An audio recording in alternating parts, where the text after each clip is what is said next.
Hello again, everybody. This is Rocket Rick J18, and today I'm going to talk to you about some recent pickups that I have acquired in the last oh, week or so. And this is another segment of cards being shown in an effort to keep the videos a little shorter than they have been in the past. I don't know how long this is going to last, but uh, these are all going to be cards from the 1951 Bowman Berk Ross set, and I haven't added another uh, uh, set to my goals for collecting in a while, and I've decided to go after the baseball cards in the 1951 Bowman set, and there are 40 of them. There's actually 72 in the set, but the some of them are other sports. They have a couple of hockey players and some football players, some track stars, tennis player, at least one, and some swimmers and what have you, an ice skater. If you remember Dick Button from the Olympics, he was actually in the Olympics, I guess, in 1948. So he's in there too. Um, so anyway, 1950 Berk Ross set. The cards are almost square. They're 2 1/16 inch by 2.5 inches, and the color is tinted. These cards are not the production values, not not up to the standards of the Bowman cards or the Topps cards from that era. And you'll see that as we look through them. So, of the 40 cards in the baseball cards in the set, I have 20 of them. So I'm halfway there, and hopefully try to get the remaining 51 Bowman cards. That's going to be challenging because some of them are going to be pretty pricey. Um, but so be it. That's the way it goes. So let's take a look at the cards, and we'll turn the camera down to looking at them. And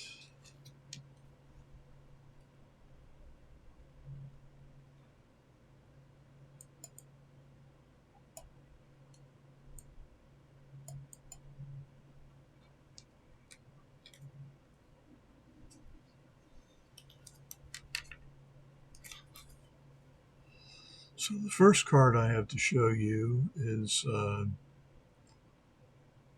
third baseman for the Yankees in 1951, Bobby Brown. Uh,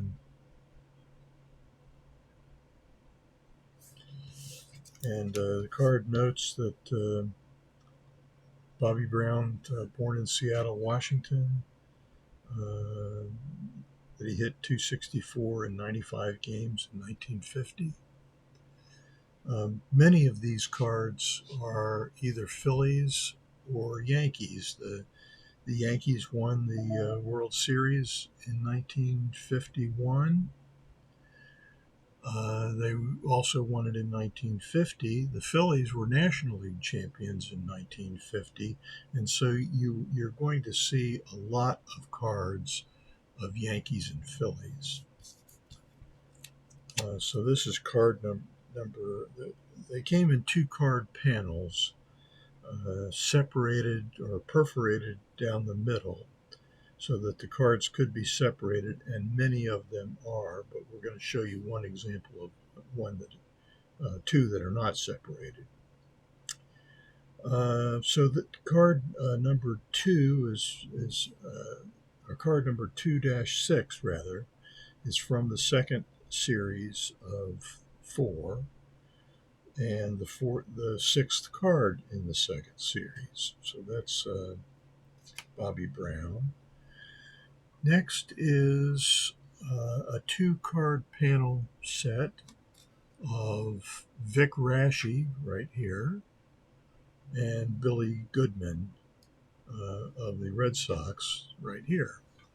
And you can see if you could see even closer, you would see that there's a perforation right along this border.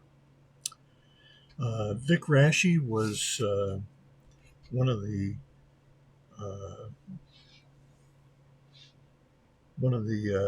top pitchers for the Yankees, starting pitchers.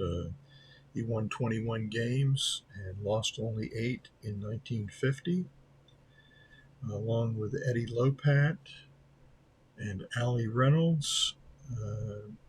The Yankee pitchers dominated for winning 5 consecutive world championships.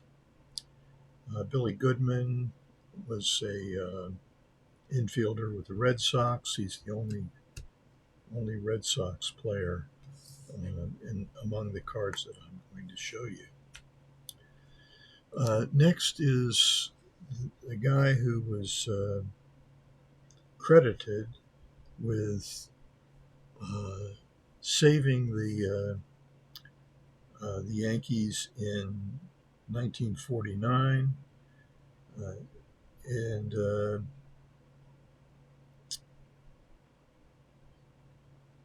so this is he was a relief pitcher, and sometimes also Allie Reynolds, who was a starting pitcher, also relieved some. And I think that the interesting thing about Joe Page is he really had only one pitch, and that was his fastball.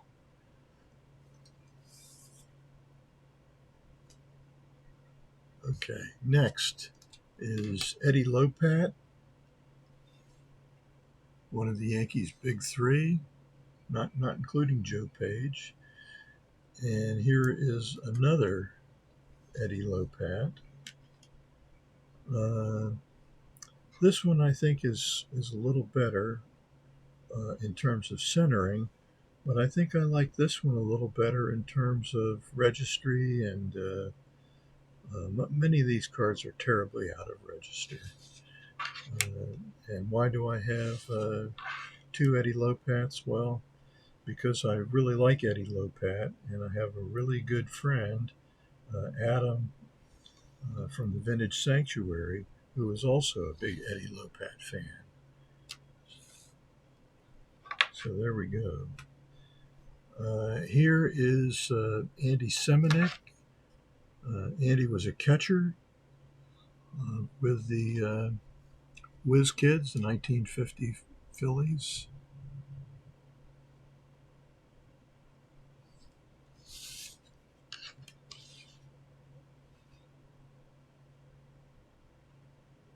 And in 1950, he batted .288 in 130 games.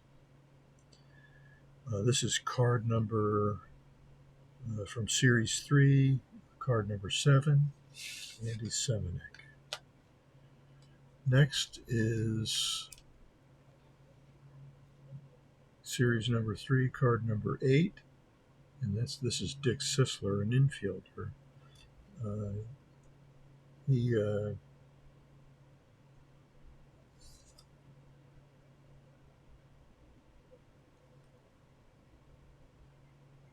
And next is Eddie Waitkus, Series number 3, card number 9.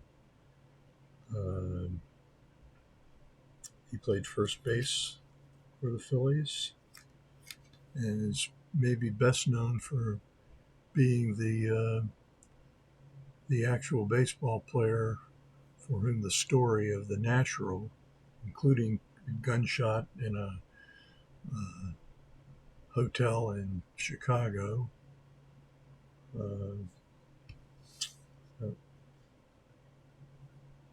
but he was also one of the Whiz Kids.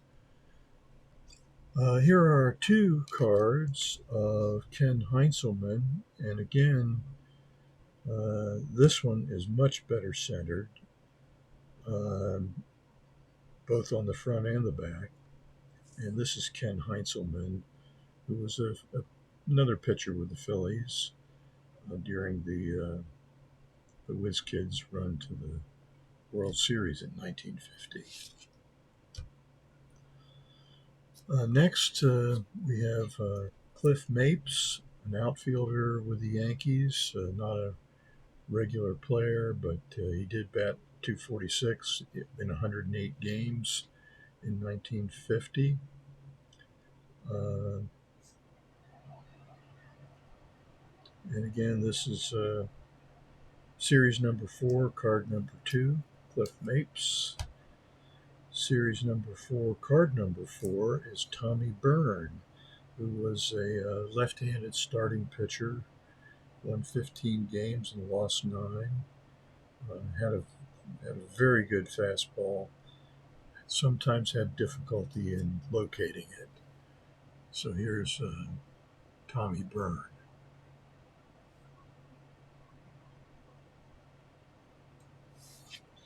And finally, the last one is Jim Constanti, a pitcher for the Phillies. And he won 16 games and lost 7 in 1950. And he also relieved many games. And he was the 1950 most valuable player for the Phillies. National League MVP, Jim Constanti. And here's his 1951 Berk Ross. So that's what I have to show you today, and I appreciate your patience and attention. And so we're going to take a jump back up,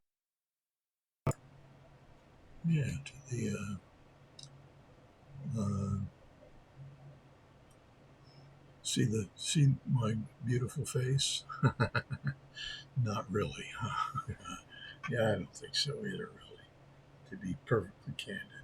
But anyway, I'm really kind of excited about this project because I discovered these cards a long time ago, and it's as I said, pretty heavily centered around Phillies and Yankees. And there's another set of 1952 Berk Ross cards, and it has 72 cards in the set, and they're all, uh, well, I'd say all. I think they're mostly baseball card players. Let's just take a quick look and see if I can't give you the correct information here. In 1952, these cards are more like the 1951 Bowman cards. 72 unnumbered. Uh,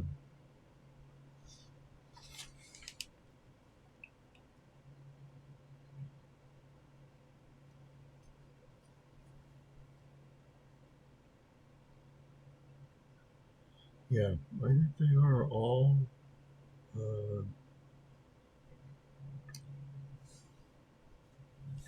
think they are all baseball cards. And then one other thing I want to mention too before we leave the Berk Ross cards for today, the 1951 Berk Ross represents Joe DiMaggio's last playing days card. He's also in the 1952 set, but not, but he didn't play in 1952. Another item is that there is a Mickey Mantle card in the set. There is also a Willie Mays card. And so these are, strictly speaking, Mantle rookie cards. The 52 tops is not a Mantle rookie card. The Bowman 51 cards are Mantle and Mays cards, rookie cards, and that's both of those cards are horizontal uh, as the 51 Bowman cards are. So a lot of similarities, and of course we know that Berk Ross was a photographer, and that he sometimes took pictures, of baseball cards that wound up on Berk Ross cards and Bowman cards, for that matter. So that's what I know about them. I'm trying to learn more about them as we go along, especially about the photographer Berk Ross. Um, and that's what we're so that's the journey that we're embarking on, and hope that you'll join with me as I try to enhance my collection of the 1951 Berk Ross. I'm not committing to the 1952 set because there's some very expensive cards in there, more than just uh, Mantle and Mays. There's the DiMaggio card uh, and a Jackie Robinson card. So there's a lot going on in that set. So with that in mind, I will bid you all adieu, and this is Rocket Rick J18 once again, wishing that all your collecting dreams come true.